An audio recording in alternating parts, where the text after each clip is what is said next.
Hi friends, जय जगन्नाथ। आज हूँ माघ सोमवार। तो आम प्याज रसुण खाऊनु। बिना प्याज रसुण तरकारीटे हुए तो गैस ऑन करी ये प्रेसर कुकर बसई देइछि। तापर तेल अल्प देकी गोटा गरम मसला दे देइछि।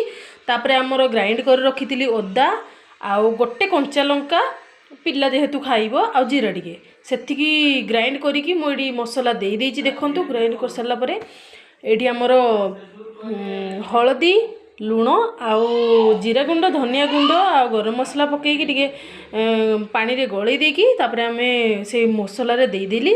कषा हेई आसिला परे टमाटो पकेइली दीटा। टमाटो पकई सारिकी टिके धनिया पत्र अल्प टिके पकई देकी भल भाव में कषी देली। कषी देकी अल्प टिके पानी दे देली आउ चीनी अल्प टिके पकेइली बैलेंस पाई।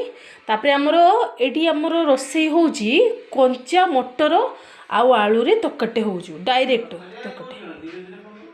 तो ये देखो मु प्रेसर कुकर रे ढाड़ी देइछि कंचा मटर आलू को आ धनिया पत्र टिके दे देकी एथिरे गरम पानी देबे कारण बहुत बढ़िया भल लागिबो। ये देखो मु गरम पानी दे देलेनी आ प्रेसर कुकर टिके घाटी देकी प्रेसर कुकर ढक्कन लगे देकी 5टा सीटी मारिबे। मु टिके बैलेंस पाई लुण देली, आमर टिके लुण कमी जाइतला। तो ये देखो 5टा सीटी मार सारा पर आमर तरकार कलरटा केमिति हेइछि देखंतु।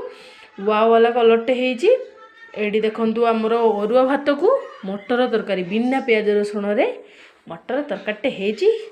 खाइकी तो स्वामी कहिबे केमिति हेइछि आ आपण माने देखिकी कहंतु केमिति हेइछि तरकारीटे। बाय बाय, नमस्कार, रहिली।